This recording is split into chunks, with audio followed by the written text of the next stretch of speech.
Well, in our second lecture on PPT 301, we'll be still carrying on the theme of some general introductory material.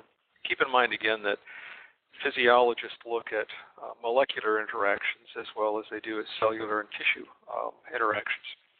So we'll be looking at how molecular interactions that are important, especially important to physiology, occur. Not so much the interactions, but the types of molecules that are involved in these interactions. So we're going to be talking about what we call biomolecules today, and this isn't to say that it's a survey of biochemistry, but of biologically important molecules. And these molecules are the carbohydrates, lipids, amino acids and proteins that are made of amino acids, and nucleotides. So these are the four major biomolecules that we'll be looking at over and over again throughout the subsequent material in this course. So we're going to talk about the unique properties of each of these four biomolecules now. Excuse me. Carbohydrates have this basic chemical structure that they are carbon-containing. So that's the important thing here. They are carbon-containing molecules, also contain water. And they contain equal numbers of carbon atoms for the number of water molecules that they contain. So generally, rather than being written in this formation of CN, H2ON, so in this case, for example, it could be C6, H2O6. It would be rewritten this way of CH2O with a 6 in the place of the N. So again, this is just a shorthand. It means the same thing as this. And for those of you that are very comfortable with chemistry, this is nothing new, nothing terribly challenging. For those of you that have a weak chemistry background, don't get overwhelmed by some of this material. The main thing that I'll be pointing out is key features of these different types of molecules and why they're important in terms of physiology. Carbohydrates exist in three basic classes, what we call monosaccharides. Saccharide, think of saccharin referring to something that's sweet. Carbohydrates, of course, can be sugars. So monosaccharides, which means one carbohydrate group or one sugar group. Disaccharides, meaning two, and then polysaccharides, in which case we have more than two sugar molecules. So we'll look at some examples of these. These are three monosaccharides: glucose, fructose, and galactose. They have a fairly similar structure. The important thing here is these hydroxyl groups. Hydroxyl groups, again, for those of you with a weak chemistry background, refer to an oxygen and hydrogen together. These hydroxyl groups make the carbohydrates polar. What we mean by polar is that they actually, like a magnet, have a charge on two different ends, or just as the north and south pole of the Earth. When we talk about polarity, we mean difference in charge. So these hydroxyl groups make monosaccharides polar, which means that they're going to interact with water and with cell membranes in fairly specific ways. They won't cross cell membranes very readily. Polar molecules, any molecule that's not polar, does not readily cross the cell membrane, because the cell membrane is made of a lot of lipids, and lipids are not compatible with highly polar molecules. What this means, of course, is that monosaccharides cannot readily get across cell membranes. And of course, being polar, they will interact with other polar molecules or with ions or with water. We show here two disaccharides: sucrose, which consists of a molecule of glucose along with a molecule of fructose. Keep in mind again, they're disaccharides. There are two sugar molecules there, or lactose, which has one molecule of galactose and one molecule of glucose. And then polysaccharides are these long chains of individual sugar molecules or glucose units that exist like a string of beads on a chain. This particular polysaccharide is glycogen. We'll be talking about this when we talk about energy stores in the human body. Glycogen is a form of starch, and in fact, in animals, we reuse the word glycogen. In plants, we would talk about the storage form of carbohydrates as being starch, such as in potatoes and grains and whatnot. Glycogen is just the animal version of these starches. Now, of course, when we talk about the digestive system, you'll see that you cannot absorb a very large molecule like this across the wall of the GI tract. This is going to have to be broken down. Polysaccharides have to be broken down into individual carbohydrate molecules. And of course, we'll talk about that at great length when the time is appropriate in the GI tract. So our second major category of biomolecules is lipids. Lipids are technical term for what most of us just think of fats or oils. They're composed primarily of a hydrogen and a carbon atom. These bind by nonpolar covalent bonds. Again, for those of you that have strong chemistry background, you're comfortable with a covalent bond. For the rest of you, at this point, don't worry about the types of the bonds. It's not that terribly important. The thing it is very important about lipids is they're hydrophobic. The phobic root of the word here means that it fears water. Lipids are not actually afraid of water, but they don't mix well with water.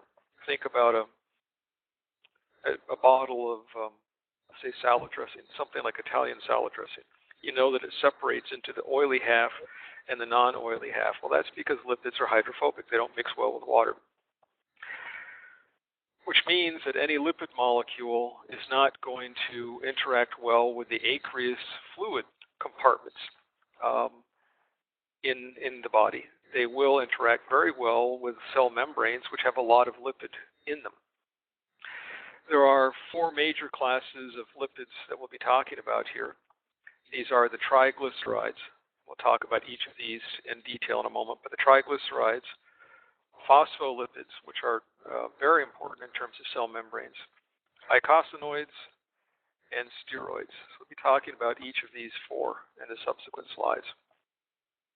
Triglycerides, as the name suggests, consist of three somethings. These are three fatty acids. So a triglyceride consists of three fatty acids plus a glycerol. Glycerol, as shown in this figure taken out of your book, is a 3-carbon-containing alcohol. These are the 3 carbons here.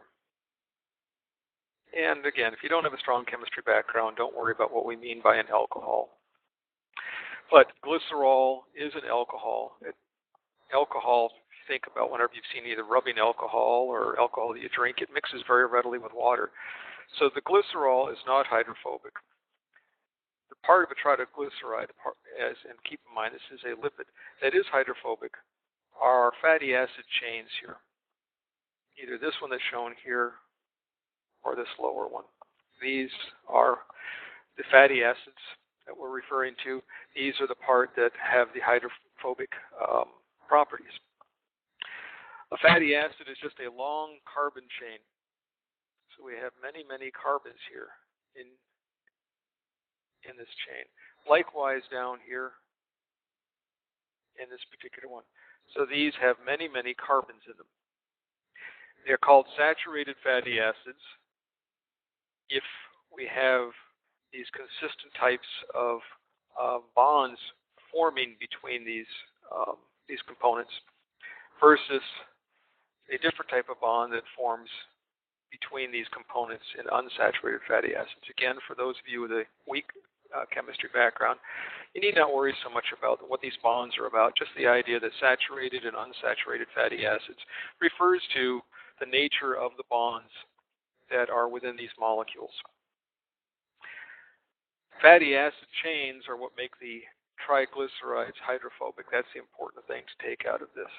So it is a saturated fatty acid chain is going to be even more hydrophobic than an unsaturated fatty acid chain. But again, this is the fattier containing part of the triglyceride versus this alcohol or glycerol molecule that we show here. Excuse me. Phospholipids are what are called amphipathic molecules. They have They have properties that can change depending upon their environment. They consist of a hydrophilic. Hydrophilic means the opposite of hydrophobic. A hydrophilic polar head group. This means that this group actually associates with water very readily. It will dissolve in water, if you will. The rest of it we've already seen before. We have our glycerol group here. We have our fatty acid chains. So what we're looking at here is the phosphate-containing group, or what's called the head group, attached to a lipid. Phospholipids are crucial for forming membranes of cells as well as of organelles. So the lipid portion is the part that is not going to readily interact with the aqueous medium on both the intracellular fluid and the extracellular fluid, versus the hydrophilic polar head, the phosphate-containing group. Keep in mind it's a phospholipid, so this is our lipid part. This is our phosphate-containing group here. The phosphate-containing head region is going to be on the extracellular surface and the intracellular surface of a membrane, interacting with water. The lipid tails are going to be aligned facing each other along the interior surface, if you will, of the cell membrane. And this is, of course, happening because of these unique properties of phospholipids, and it's what we refer to them as amphipathic molecules. So phospholipids don't dissolve in water. They basically separate themselves from water. Again, keep in mind, as I said before, think about a bottle of Italian salad dressing. So we have water here, we have water here, and we have our phospholipids forming a cell membrane. In this case, each of these globular or circular structures in each side is the phosphate head group, a polar group, remember. These squiggly lines refer to or indicate the lipid tails. So as I said before, you have the polar head groups associating with the aqueous environment, that is the water on each side, and the lipid groups lining up with each other, isolated from this aqueous environment.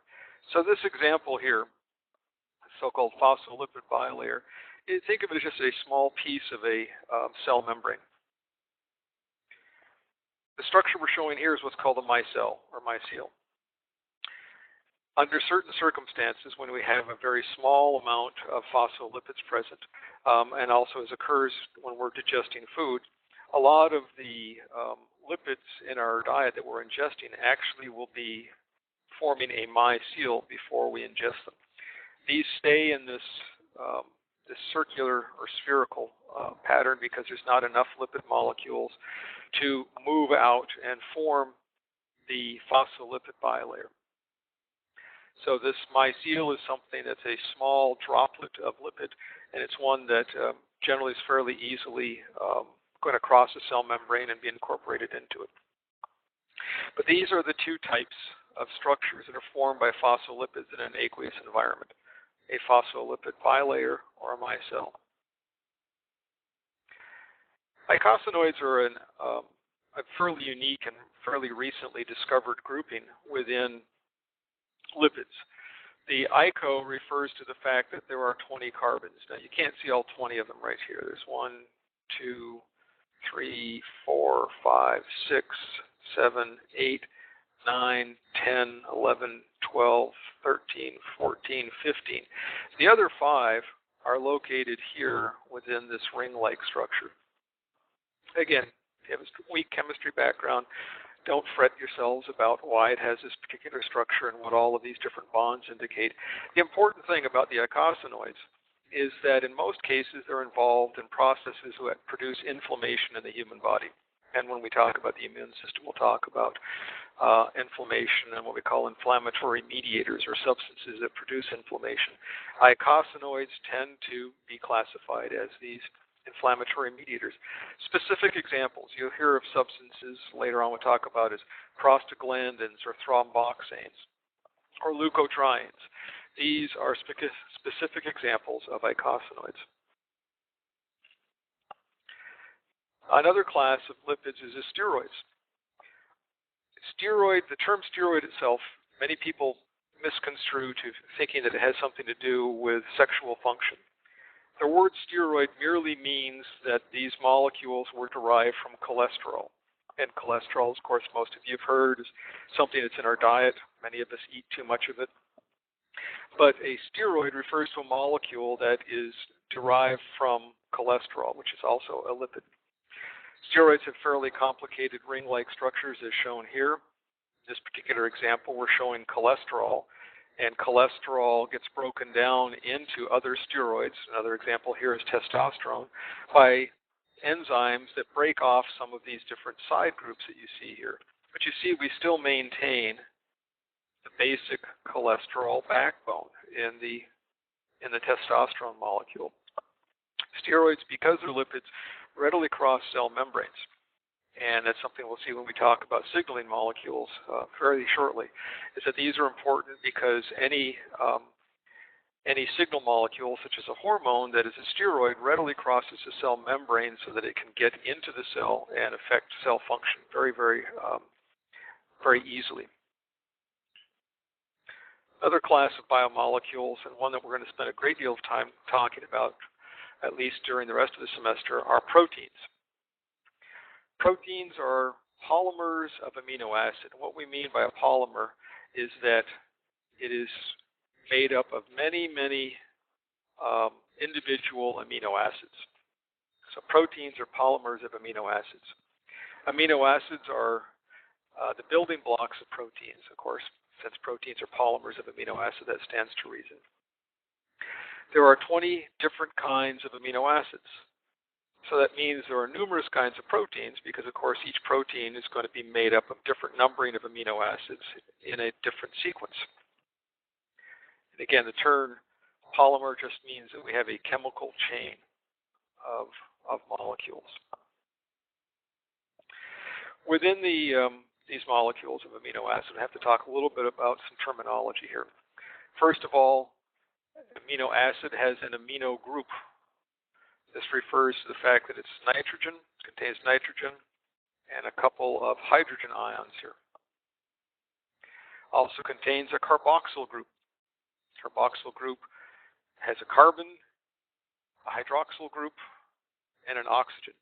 Quite often our carboxyl group, this is shown here in a geometrical arrangement, our carboxyl group quite often is just written as COOH. Same thing you see here, COOH. So a protein contains an amino group and a carboxyl group, as well as what's called an R group, sometimes also called a residue. This R group or residue is what is unique about each different amino acid. So many amino acids will have identical amino groups, identical carboxyl groups, but it is this R group that is going to set them apart. This is shown diagrammatically here. This amino acid 1 is labeled with R1, amino acid 2 has R2, etc. When the two amino acids bind together, forming a small protein, they still contain these R groups. What happens is that the carboxyl group and the amino group together will bind, forming what's called a peptide bond. And this is, of course, again, something that's fairly unique to proteins. You'll hear peptide bonds in a molecule that indicates that it's a protein. So let's talk a little bit more about proteins. So proteins, again, are polymers of amino acid. The peptide bond that we referred to here is a covalent bond between a carboxyl group of one amino acid and an amino group of another amino acid. So covalent bonding is fairly strong. So it means that it would take a fair amount of energy to break this bond. The term peptide refers to small proteins. Generally, they contain anywhere from 2 to 50 amino acids. So peptide is a subgroup based upon size, number of amino acids of what we mean by protein. So we generally reserve the term protein for those polymers of amino acids that contain more than 15 amino acids. Peptides as those that contain fewer. Sometimes you'll hear of polypeptides as well, which may be a fairly large peptide or a fairly small protein. These terms all are fairly synonymous.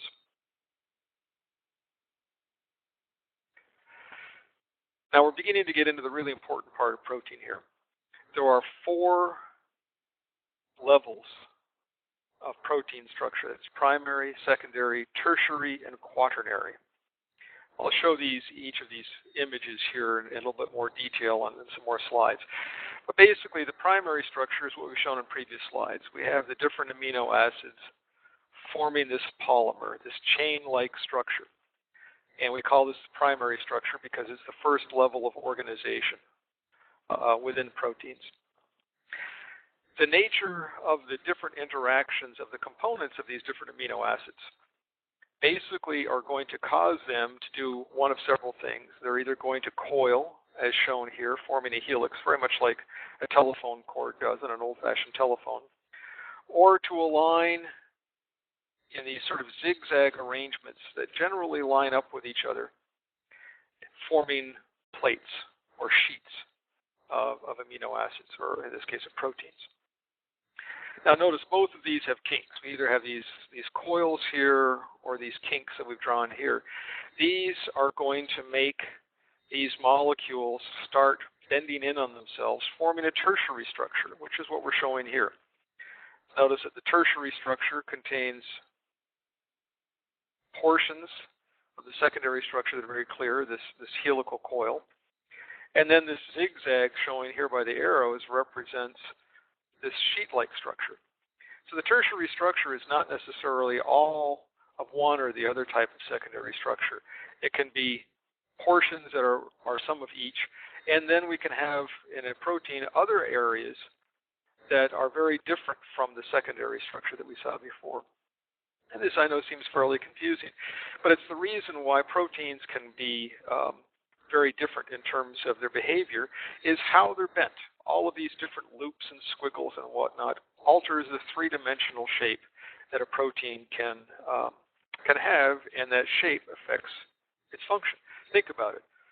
A golf ball is not only a different size, but shaped differently. What was the surface detail from a baseball or a softball or a football? And you can't use one ball in the place of another in different sports. They each have fairly specific functions, if you will. Different tertiary structures can interact together to form what we call a quaternary structure. And generally, when a protein has a quaternary structure, and this, what we're showing here is hemoglobin, there are generally different, let me change my color here. We'll try blue. There are generally different, fairly large molecules embedded in it. So within this quaternary structure for hemoglobin, we actually have 4 other subunits.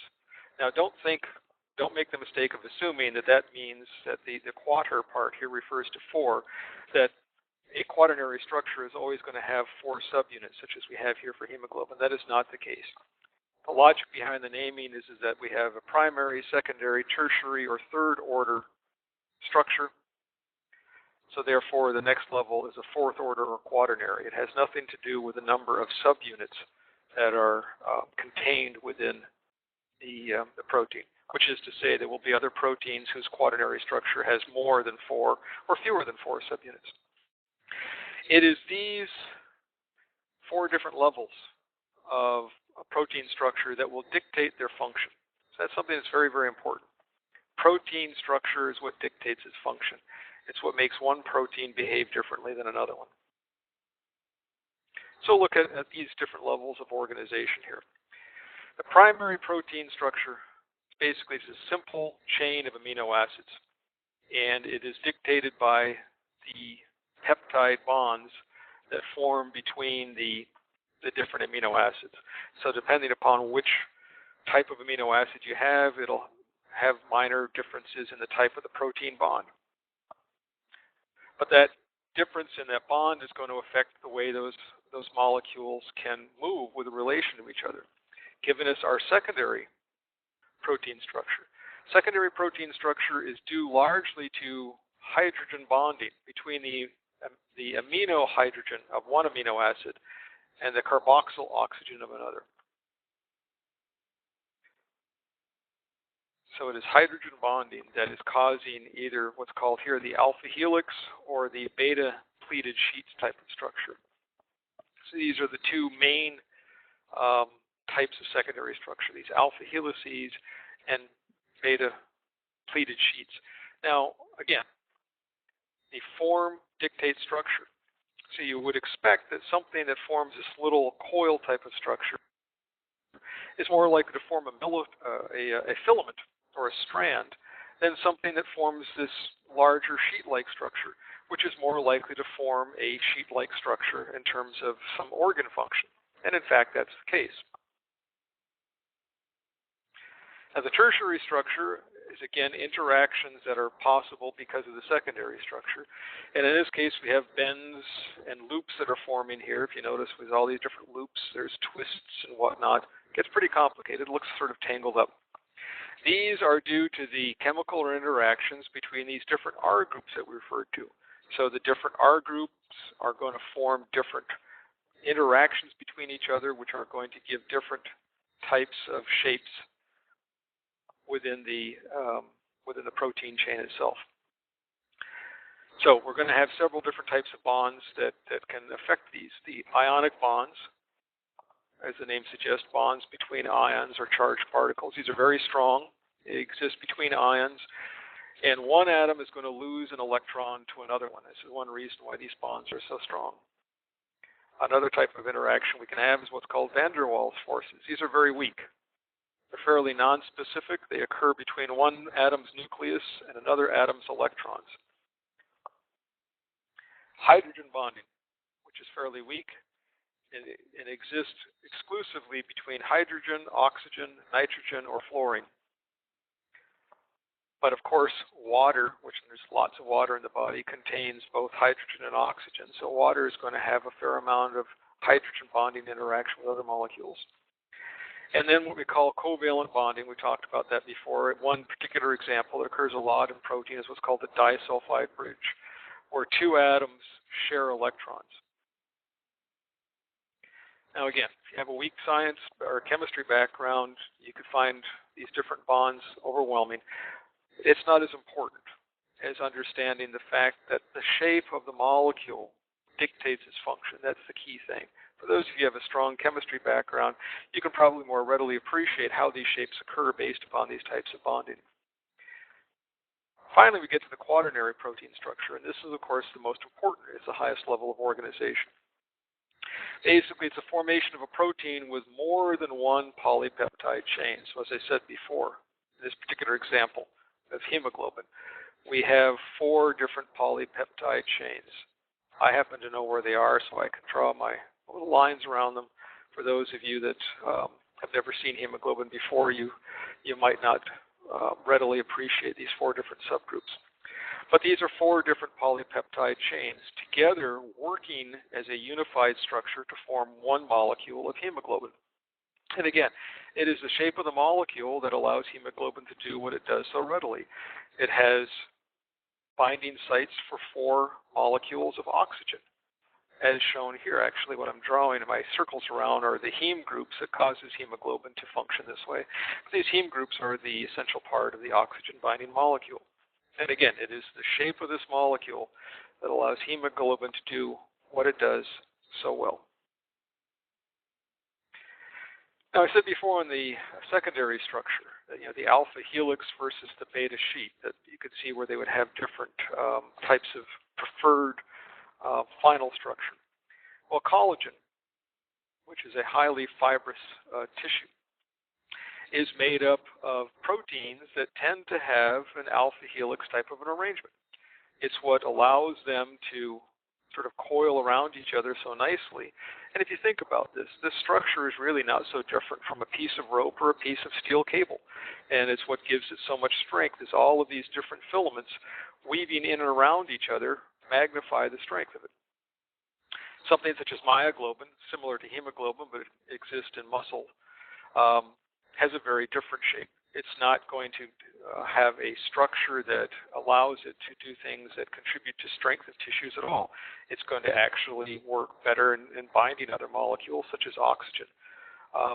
So the shape of the the different sublevels of organization quite often dictate what the final function of the cell is. Myosin, which we'll talk about in skeletal muscle, is a mixed protein. It has some alpha helical area here and a globular head. So it sort of is like a myoglobin molecule, and that is this globular structure in the end, but it's attached to something that's more filamentous, such as an alpha helix. And again, as we'll see when we talk about what skeletal muscle does, myosin does what it does very nicely because of this. This long fibrous tail is an anchoring site. The globular head, as I said up here with myoglobin, the globular head is going to interact with other molecules. Those interactions with other molecules are going to make this globular head move right here at this pivot point. This fibrous tail is going to stay anchored. It's just a way of keeping this globular head in position to allow it to interact with actin during muscle contraction. So here's the really important part about proteins, that there are several unique properties of proteins. First of all, proteins bind to other molecules. That's what's really important about them. Now, some of that binding could give structure, strength, mechanical support. But it also is going to allow cells to interact with the signals released by other cells. So a protein binds to another molecule. That other molecule is called a ligand. Some people call it ligand. It's fine. If the protein itself is not an enzyme, we refer to the other molecule with which it interacts as a ligand. If the other molecule is an enzyme, then we refer to the if the protein is an enzyme, we'll refer to the other molecule as a substrate. Enzymes, of course, break down substrate. It has to bind to it, but the important thing is not the fact that an enzyme just binds to its substrate. The point is that it breaks it down. Whereas when we have proteins that are not enzymes, it is the binding to that substance that causes some shape change within the protein that then produces a response. So that's why we have the two different terms used here. Proteins have an affinity for the ligand or substrate. Affinity meaning attraction. It's the strength of the attraction between an enzyme and its substrate, or between a non-enzyme, let's say, such as a receptor. In this case, we mean a different type of receptor than we talked about for neurons in the last lecture. We mean a receptor that responds to, let's say, a neurotransmitter or hormone. But it has to have a certain level of attraction for that ligand, or it's not going to bind to it. Makes a lot of sense if you think about affinity as just level of attraction. How likely are you to associate with somebody for whom you have no attraction, for whom you have no affinity, versus for someone that you have a very high level of attraction? Same thing with proteins. They interact mostly with other molecules for which they have a very high affinity or attraction. Proteins also have specificity or selectivity. That is, they're not just going to bind to any substrate or ligand. They're going to bind to those who have the correct shape. You can't stick a key into any lock. Keys generally only fit into locks in which they work. There are, of course, always examples where a key will slide into a lock and then not work it, but it's fairly rare to find that. And we talk about a lock and key model of proteins and their interactions with ligands. So the specificity or selectivity, the thing that allows testosterone to bind to a testosterone receptor and not an estrogen receptor, is the fact that both the ligand, the testosterone or estrogen, have a unique shape that fits their unique receptor. And then lastly, and this is a bit more complicated, what we call saturability, that there is a limited number of binding sites on any given protein. Go back to thinking about hemoglobin. As I said, it can bind 4 molecules of oxygen. It can bind 1, 2, 3, or 4 molecules, but at 4 it is saturated. It can't take on any more, and it cannot bind fractional portions of the ligand, in this case of oxygen. And this is something that's very important. For example, when we talk about renal function, we'll talk about why it is that diabetics end up with sucrose or sugar in their urine. It's because the molecule, the protein that acts as a sucrose pump in the kidney, has saturated. As blood glucose level increases high enough, that pump cannot pump more glucose back into the body to preserve it. So talk a little bit more about the specificity here. The specificity is due to the shape, or what scientists like to call conformation. We, of course, always end up with more complicated words for simple ideas, but that's part of what science entails. That the shape of the receptor dictates the specificity or selectivity of the ligand that it can bind to. So this receptor here, receptor A, has a roughly triangular shape. It's not going to readily bind a molecule that has a circular shape.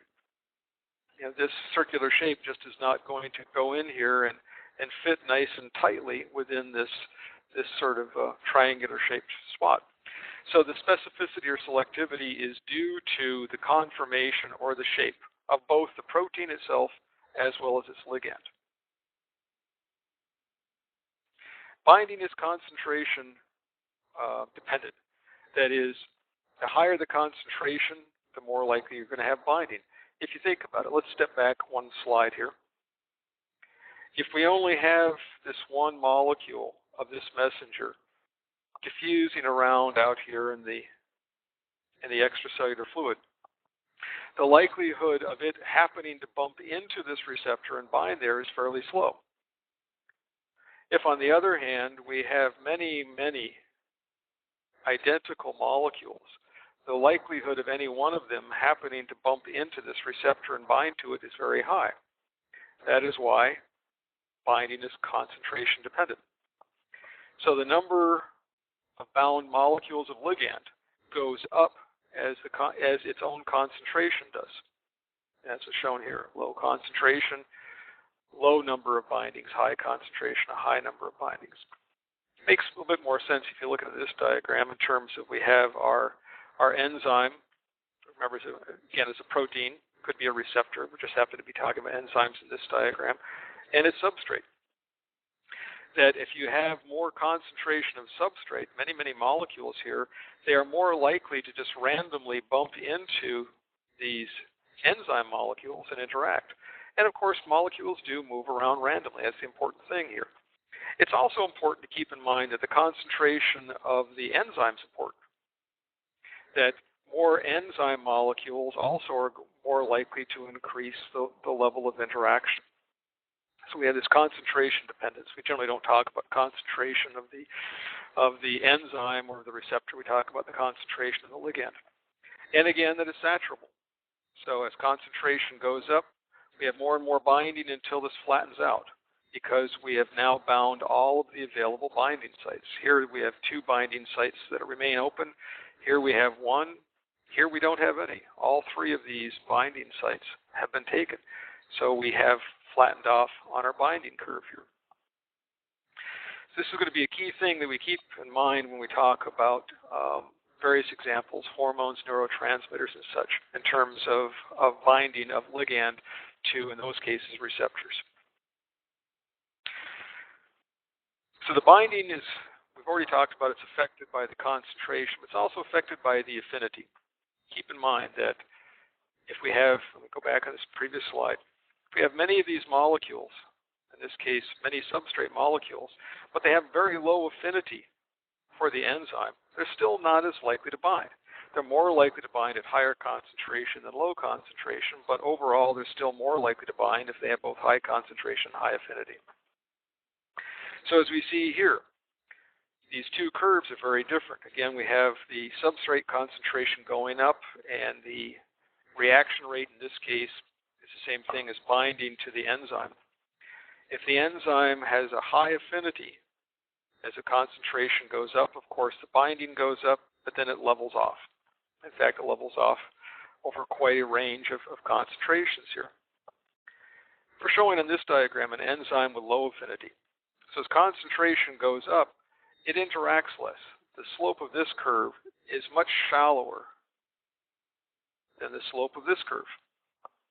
And that is because we have low affinity. So even though there's lots of molecules of substrate, they're not, as they approach the enzyme binding pocket, they don't have a high enough affinity to nuzzle into that binding pocket and actually interact. So we have this very shallow curve, and it doesn't even really flatten out very well compared to what we saw in the previous curve. So there is an interaction between concentration and affinity, that affects binding of a protein with its ligand. And that's something that, again, we'll talk about a great deal when we talk about neurotransmitters and hormones.